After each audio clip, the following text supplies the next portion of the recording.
right, this is Chelsea Wallace. I am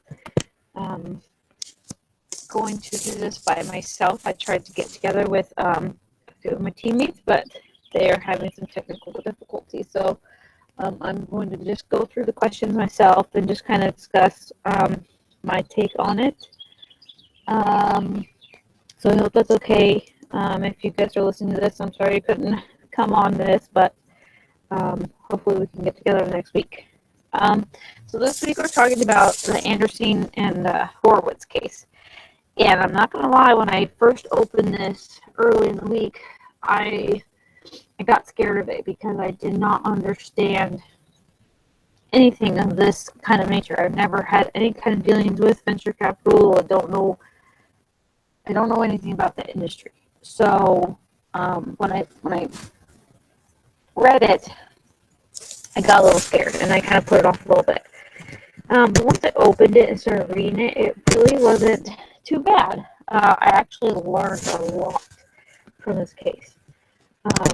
So let's just go into the discussion questions real quick. And it says, what was the VC industry attractive for AZ16 to enter in 2009? And I want to start there because I think just because you have a mature market does not mean that you can't come into something. What it means is that you can see what has worked and what hasn't worked, and you can do your own thing from there. You can take the good and the bad and make sure you're not doing those things. I think that it was attractive because they had already gone through their sustainable growth period. So we see, even in just regular population growth, if you were to stick a bunch of people on an island, you might see the population grow and then start to die off because of sustainability issues. And in this market, that had already happened. So we had the growth, the die off, and now they're at a place where they can sustain themselves. You might even see a little even more decay because of just natural selection. People just start to do things differently, and so the market might even, die a little bit more just because they're doing things different.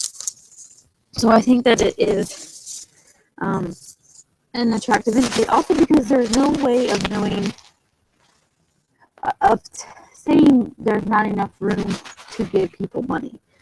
People are in venture capital, that's what they're doing. They're investing in people and their ideas, and there's always new ideas, and there's always a new way to do it. So I think that it's always going to have an open market. The competition was kind of getting a little old and stale, if you ask me. And in 2009, people already had a idea of what venture capitals were like, and it just already had kind of a stigma to it, and so they were just getting kind of stale. And I think that that's what also drove that market to be an open market for AZ16 or A16Z. It was an obvious choice. What was the typical fate of the new entrants into the industry? And if we're talking about venture capitalism, I mean, it really didn't seem like it was going to grow. You could have your angel investors and incubator investors, but having a big, huge firm, that probably wasn't where the industry was heading. The VC's fund performance during this time, it was kind of falling. Just because the markets, like it said in the case study, the market, people were learning to keep their companies private longer because it wasn't costing them as much money anymore. And so the big firms weren't as necessary, especially in this tech market. The startup internet companies and whatnot, it didn't have the momentum it did. It was already in its decay and its sustainability, and so the VC firms were really necessary. And it says, with all the entrenched incumbents and catch-22s, what silver lining did A16Z, and how did they plan to succeed in this difficult environment? What I think that they did was they brought in something new. Yes, they were going to infuse money and invest their money, but they weren't trying to take over. Okay, they wanted the CEOs to continue to run their companies. They understood their product. They knew what they wanted to do, and A16Z, they wanted us to see that succeed. They knew that with those people running their own companies, they were going to see innovation, they were going to see growth, and that's what they wanted to do with their company, is they wanted to invest in the people and ideas. They wanted to help them succeed, because having been in that situation when they were doing Netscape and Lab Cloud and all that kind of stuff, that's what they saw that they needed, what they would have been helped, what they would have rather have seen for themselves, and they wanted to give that to people. I think that they saw the need to, let these people have their space and do that. So why is A16Z specifically targeting first-time technical co-founders? Like I said, they wanted to see them succeed, and they wanted to see that the market. If you see in the exhibits, it showed a list of companies, the big companies that we see today that we trust and go to consistently. These companies were founded and run by their CEOs and their founders, and by this A16Z infusing their money and backing the co-founders, they're backing these big ideas, and that's what they wanted to see grow.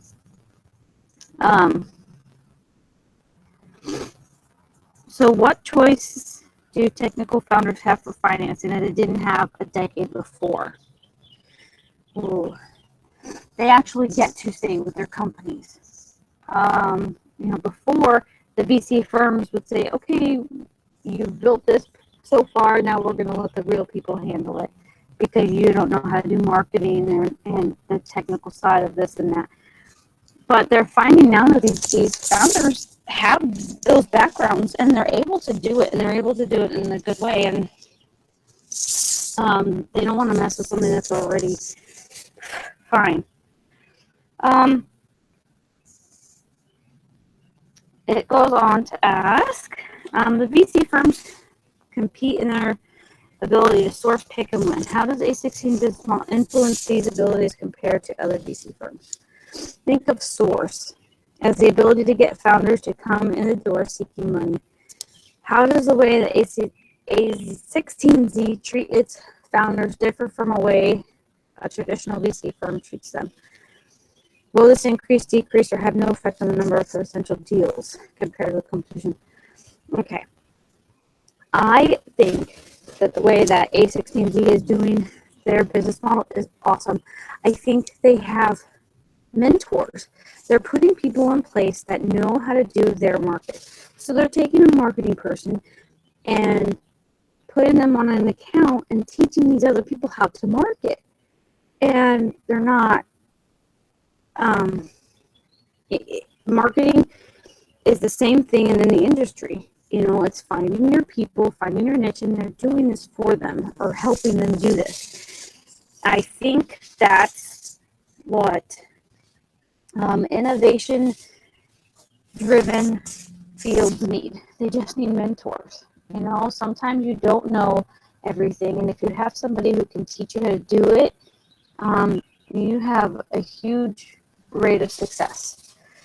And the founders of A16Z, Horowitz and Andreessen, understand this. They just want to see people do well. They want to see their money expand, and in order to see their money expand, they need to give them the tools they need to do that. And I think that's so smart.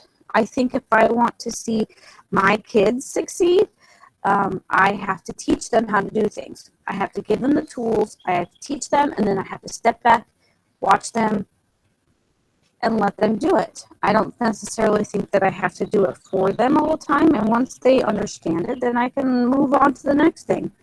I have 4 kids, so I teach the first one, and then I continue to go. And so I think this is the same concept. So how will this change if the A16 begins to fire CEOs because they are not performing well? Will this increase, decrease, or have no effect on the number of potential deals? Oh, this will definitely have an effect. That's not what they're out to do. If they're having to fire a CEO, it's got to be a pretty big deal. I think that, the CEO's got to be totally in it for the wrong reasons. They're doing something that's unethical. I think that they're willing to teach somebody. If you're doing something wrong because you just don't know, I think they're willing to work with you on that. If you're doing it because you're being a complete moron and just being unethical and not understanding and taking the company in a direction that's hurtful, then they got to fire you, and that's going to have an effect. They're not going to get as many people later on if they do it. If A16 is just willy-nilly firing CEOs like the other venture capitalists, then they're going to get that reputation. I don't think that that's their intent. And so I don't think that we're going to have a problem with that.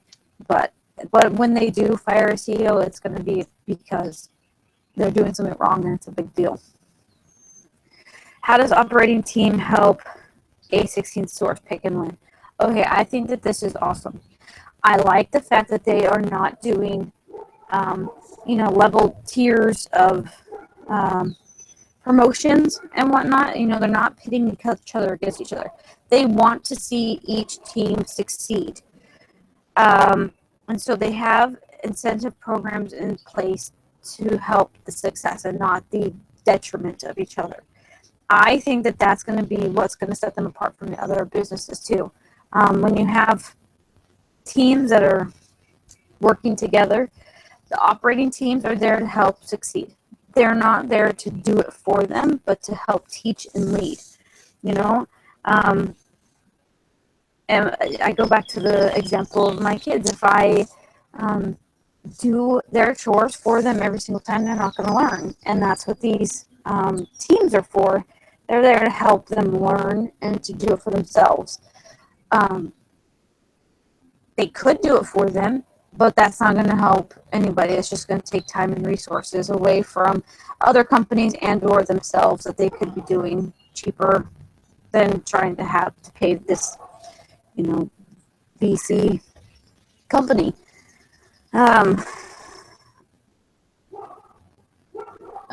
Does it affect A16 ability to pick winners? Does it actually have an impact on the odds of success?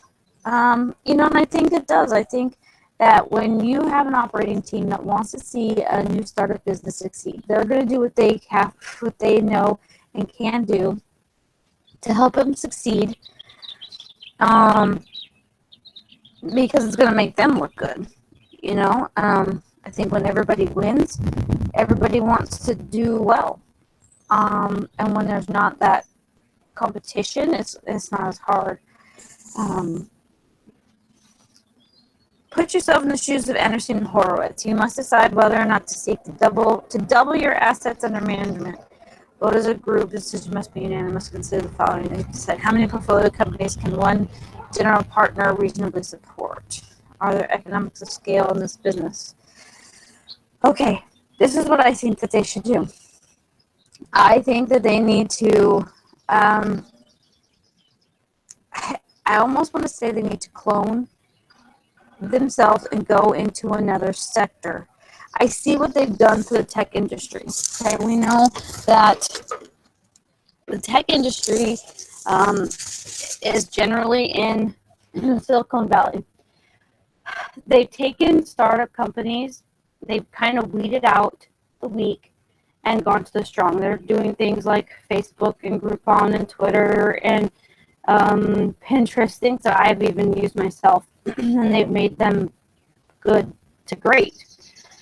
And I can't help but think, what could they do if they were to, let's just use the example in the case study.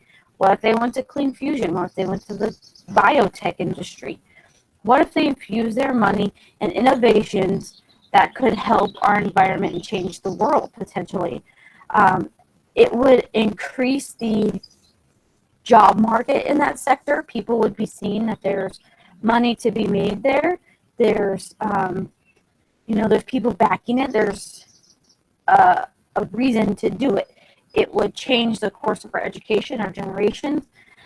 If one little company like, let's just say A16Z, were to infuse their money into an industry that could grow, it has the potential to grow. That's the thing, is seeing that potential. They don't necessarily then have to do anything different. They keep their system that they've created and clone it. So I think of it as like the pyramid example that they gave.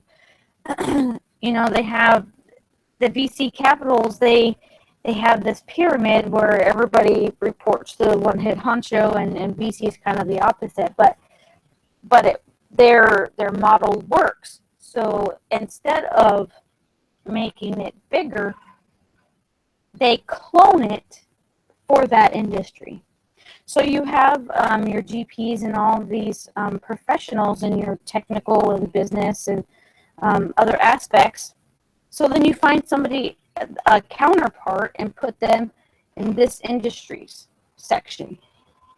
So then you have the same thing happening in two different industries, and it's working. I think that that's what they could do, and I think that if they did that, the innovation would be incredible. I think the education, and that might be one of the problems, is that they don't have people in those industries yet who know how to market that or how to manage that. But I think those kind of things are interchangeable. If you market for dog food, you could still market for, a sensor and a phone. I think that it's the same concepts, and so it'll work. I kind of agree with Horowitz at the end of the case study where he said he's more worried about internal problems than growing bigger. What that would bring. I've seen companies that grow bigger, and he's right. People start getting a little too big for their britches, and it causes problems. So I actually think that my vote would be for to move sectors, not necessarily geographically either. This is all personal opinion, but I think that we need to focus here on the United States. I mean, I realize that when we go international, we help other countries, and that it does help us. But at the same time, let's get the business here. Let's let our generations, our children, have the opportunity to have that as a potential business career. Let's just say they go into clean fusion or something, or the biotech industry. Let's keep that here. Let's support our own country. First, I want to fix us before I can fix other people. That's just my own personal opinion. And so when I see growth potential, I want to see it here, and I want to see other industries here. I think that we outsource a lot of information and education, and I would love to see that here. It asks if you'll have to, if you'll have to hire more operating team people. If so, will the partners actually make more money for doubling their assets, or will additional profits go to hire more people? Obviously, you're going to have to hire more people. The bigger you get in anything, you're going to have to hire more people. But then again, those people, if they have the right incentives, will want to grow the company more too and bring in more money. So there's always you invest in your people, then they're going to invest back in your company and bring you back more money too. So it's kind of a circle. It's kind of a good saying. I'm really glad that I actually read this. This is really very interesting. I think that these two gentlemen have a good sense of what it takes for business. They want to help other people help them. By helping other people with their businesses, they're just bringing their own business to them too. And I think I just really loved reading their bios. Everybody that they brought onto their teams was phenomenal. They understood their business. They understood their marketing, their management, and they brought their skills to put it together to bring in more money and to help other people. And so I think that business model is really good. I liked that I could see the bell curve in their sustainability in their own industry. I learned about that in a science class about sustainability, and it's funny that you could put it towards a business perspective. So I'm glad that I understood that part. I think that there is so much potential for growth if they believe in people, if they believe in the industry, and they can get. And what they're doing is smart too. Is they're going to the schools, they're investing in going to the colleges, and investing in those people to say that, hey, your ideas are great, they're founded, they're worth it. Let's grow it, and that gives people the potential to keep going, which is so important. And so I think that model is wonderful. If we could put that model towards other things, like the education system, hey, I knew this, let's teach you that. Or, hey, I know somebody who can do something. Let me get you in contact with them. That's huge. So networking is an important deal, because not only can it help, but it can also destroy you. Because you do something good for somebody, they might go tell one or two people, but you do something bad for somebody, and they're going to tell everyone they know. So you have more potential. You're going to hurt yourself if you do those bad things. So it's worth it to help the few and not kill the one. So that's my take. I'm sorry I didn't get to do this with a group. I really wish I would have been able to talk to somebody, even Elvis, in another country. I mean, I'm sorry what I said earlier about helping other countries or whatever, but I still feel, like if, people in Ghana help people in Ghana, then, they can build themselves up, and then you have the potential to help everybody else. So that's my take on this. If you have any questions, then feel free to contact me. Thank you.